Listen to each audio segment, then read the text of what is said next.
on behalf of the Northeastern Philharmonic of Pennsylvania, I would like to invite you and your family to join the children at Wyoming Seminary Lower School for a story about our upcoming family concert.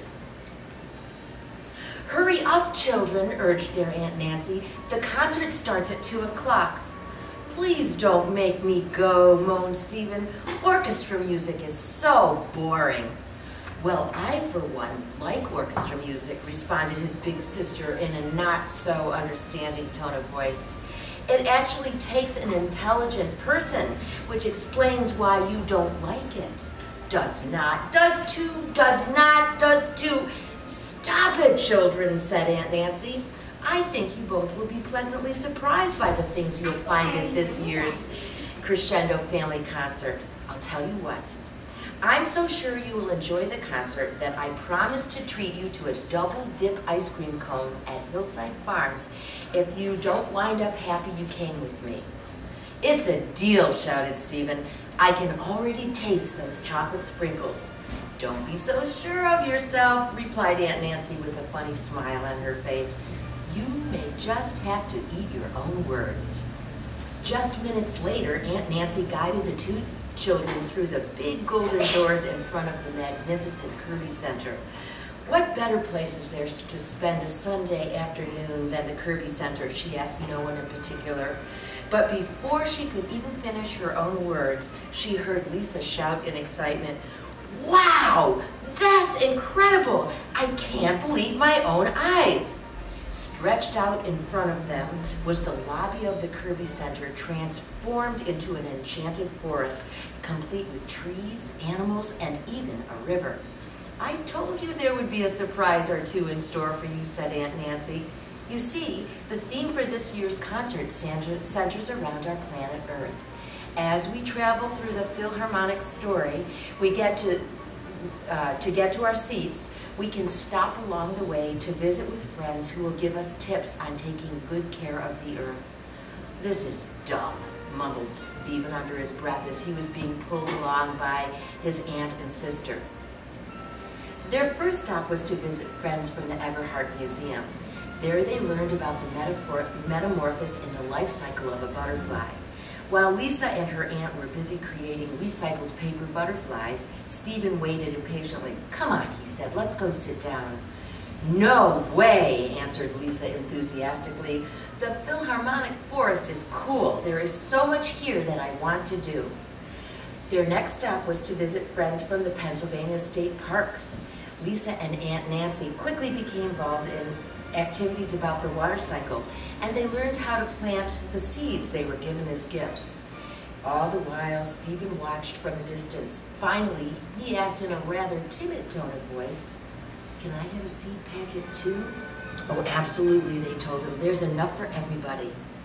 All of a sudden, Stephen shouted incredulously, "Who is that?"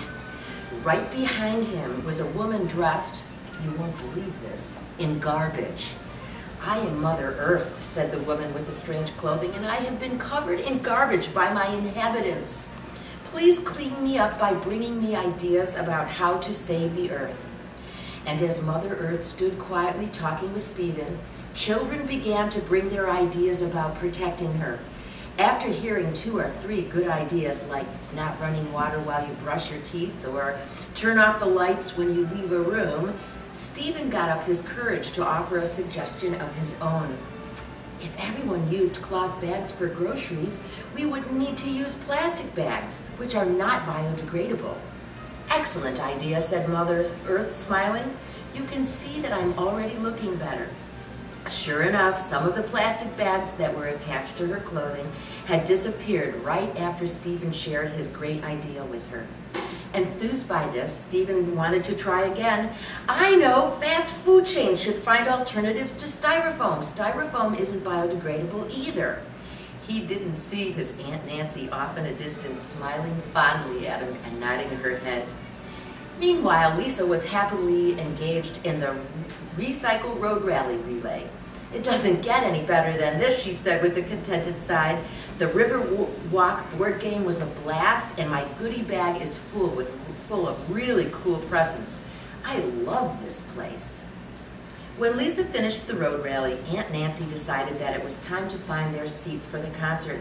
Come along, Lisa, let's get Stephen and go to our seats. But where was Stephen? He was nowhere to be found. Lisa and Aunt Nancy quickly began to search for him in every corner of the Kirby lobby. Much to their surprise, they found him playing in a junk band. "Hey, you guys, come here and meet my new friends," said an ecstatic Stephen. He then proceeded to introduce members of his newly formed jazzed-up junk band. "This is my friend Larry, who plays on a homemade banjo, and this is Chris, who plays on the wind chimes." "Nice to meet you," said Aunt Nancy, while Lisa just stood there with her mouth wide open in surprise. "And this is Kathy and Rusty. They are awesome washboard players," Stephen continued, "and Martin is the absolute best didgeridoo player ever. He made it from a mailing tube." Just then, the chimes began to ring over the loudspeaker, which was a signal to everyone that the concert was about to start. "Hurry up," said Stephen, "I don't want to miss a single note." And with that, they rushed off to their seats. 1 hour later, 3 very happy concert goers walked out from the Kirby Center to Public Square. Eager to talk about the concert, Lisa exclaimed, "Wasn't the morning from Pure Geek Suite absolutely gorgeous? I could listen to it all day. And I actually learned quite a bit from Professor Equinox, the anthropologist. He was so much fun." "What was your favorite part of the program, Stephen?" asked Aunt Nancy. "The Firebird," was his immediate response. It was so percussive and powerful. I had no idea that orchestra music was so exciting." With that comment, Aunt Nancy smiled and said, "Well then, I guess we won't be paying Hillside Farms a visit afterwards, after all." "Oh yes we will," shouted Lisa. "Look what I found in my goodie bag." And lo and behold, a very happy Lisa was waving a coupon for a free ice cream cone at Hillside Farms. Laughing together, they got in their car. Can you guess where they went? Can you? Where did they go? Hillside Farms. What kind of ice cream cone would you get if you were going to Hillside Farms? Vanilla. Vanilla. What kind? Chocolate. Chocolate. Chocolate. Vanilla. Vanilla. Vanilla. Vanilla. Chocolate. Chocolate. Oh, very good.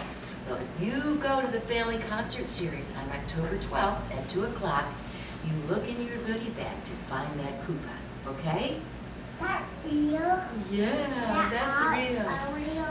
Yep, and now guess what? Crescendo will give out hugs. Yay. Okay. Okay. Okay, Julia. Who else is brave enough to get a hug? Okay, go ahead. Cody. Who else wants a hug? All right, go ahead. I felt the body. You did. All right, who else needs a hug? Go ahead. Go ahead, it's all right. No, but you all have to go there and hug.